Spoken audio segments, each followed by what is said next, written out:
नमस्कार साथियों, आशा करते हैं कि आप सभी अच्छे होंगे और अच्छे से रह रहे होंगे। देखिए, आज का टॉपिक हमारे लिए काफी इंटरेस्टिंग है और काफी महत्वपूर्ण है। इसे समझना हमारे लिए बहुत ज्यादा जरूरी है। एक कॉम्पिटिटिव एग्जाम के दृष्टिकोण से तो इसमें क्वेश्चंस आते ही हैं, लेकिन हमारे भारतीय नागरिक होने के कारण हमें इसे जानना बहुत ज्यादा जरूरी है, क्योंकि यही एक अधिनियम था जिसके कारण अंग्रेजों की योजना थी कि हम 1000 वर्ष तक अपना शासन व्यवस्थाएं भारत पर लागू करें और चलाते रहे पीढ़ी दर पीढ़ी हमारा यही बीते, क्योंकि ये अति उत्तम स्थान था। भारत काफी संपन्न, शक्तिशाली और संपत्ति वाला देश था उस समय में। वो तो आज लूट गया है, तो क्या करिएगा। लेकिन चलिए चर्चा करते हैं इंडियन काउंसिलिंग एक्ट 1935 से। पहले हम लोग थोड़ा सा पृष्ठभूमि समझ लेते हैं। 1919 का जो अधिनियम था उसमें महिलाओं को वोट देने का अधिकार दे दिया गया था, और 1935 में जो ये अधिनियम आया इसमें प्रांतीय स्वायत्ता का अधिकार दिया गया। प्रांतीय स्वायत्ता का मतलब होता है कि आप किसी बड़े क्षेत्र पर अपना शासन लागू कर सकते हैं, अपना सरकार बना सकते हैं। लेकिन इसका भी एक शर्त था। वो शर्त ये था कि आप भारत के गवर्नर जनरल जो था, जो अंग्रेजों का गवर्नर जनरल जो था, उसके अधीन आप कार्य कर सकते थे। तो ये फ्रीडम नहीं था, पूर्ण फ्रीडम नहीं था। प्रांतीय स्वायत्ता देने के बाद 1937 में क्या होता है, चुनाव होता है। उसमें भारतीय राष्ट्रीय कांग्रेस जीतता है।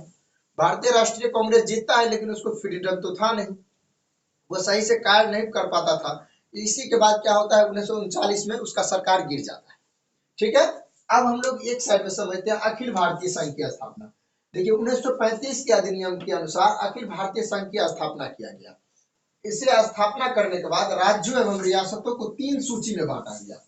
कौन कौन से सूची थे? संघीय सूची, इसमें 59 विषय था। हम लोग समझेंगे कि इस 59 विषय में कौन कौन से चीज आती है, आगे समझेंगे। एक था राज्य सूची, इसमें 44 विषय। एक था समवर्ती सूची, इसमें 36 विषय, और अन्य को अपशिष्ट के रूप में छोड़ दिया गया, अतिरिक्त में छोड़ दिया गया। तो अब हम लोग समझते हैं कि संघीय सूची के 59 विषय में कौन कौन सी चीज आते थे। थोड़ा थोड़ा हम लोग समझेंगे, पूरा 59 को नहीं समझेंगे, थोड़ा सा समझेंगे। तो यहाँ पर हम लोगों को क्या याद रखना है, 1935 के अधिनियम के बाद प्रांतीय स्वायत्ता का अधिकार दे दिया गया, यानी आप बड़े क्षेत्र पर अपना सरकार बना सकते हैं।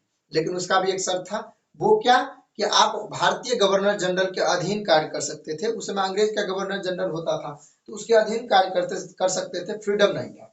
और अखिल भारतीय संघ की स्थापना किया गया 1935 में। चलिए आगे चर्चा करते हैं। अब हम लोग समझते हैं कि राज्य एवं रियासतों के बीच जो 3 सूचियां बनाई गई थी, संघीय सूची, राज्य सूची एवं समवर्ती सूची। तो चलिए इसको समझते हैं। देखिए, संघीय सूची के अंतर्गत राष्ट्रीय महत्व, भारतीय रक्षा, विदेश कार्य और इंफ्रास्ट्रक्चर से रिलेटेड था, जैसे कि वायु मार्ग की घोषणा, एनएच बनाना। ये सारे रिलेटेड किससे आ जाता था? संघीय सूची में। और इसमें 59 विषय था। ठीक है, इसको हम लोगों ने देखा। फिर राज्य सूची, इसमें राज्य पुलिस, जिला, अस्पताल, जो नगर पालिका है, नगर निगम है, मुखिया है, ये सारा इसी में आ जाता है। पशु है, सिंचाई व्यवस्था है, सारा इसी में आ जाता है। इसमें 54 विषय है। हमने वहां पर गलती कह दिया था 44, तो इसको आप लोग थोड़ा यहाँ पर देख लीजिएगा। 54 विषय आते हैं राज्य सूची के अंतर्गत। इसके बाद समवर्ती सूची, इसमें आपराधिक कानून, सिविल प्रक्रिया, यानी जो सिविल सर्विसेज है उनकी प्रक्रिया, विवाह, तलाक आदि इन्हीं से रिलेटेड आता है। इंडियन काउंसिलिंग एक्ट 1935 के तहत एसपीएससी, यूपीएससी एवं अन्य सेवा आयोग का गठन किया जाता है, जिसमें यूपीएससी का मतलब होता है यूनियन पब्लिक सर्विस कमीशन, यानी संघ लोक सेवा आयोग, और राज्य लोक सेवा आयोग एवं अन्य सेवा आयोग का गठन किया गया 1935 के अधिनियम के द्वारा। ठीक है। इसके बाद संघ न्यायालय की स्थापना किया गया। संघ न्यायालय जो केंद्र में रहकर अपने न्यायालय के दृष्टिकोण से सारी व्यवस्थाओं को अपने अंदर रखेगी, अपने फैसलों का निवारण करेगी, जो सही गलत उनका विचार न्यायालय करती थी। तो ये अंग्रेजों का कानून, उसका मानना था कि हम सर्वोच्च न्यायालय की दृष्टि अच्छी शासन व्यवस्था चला सकते हैं। ठीक है।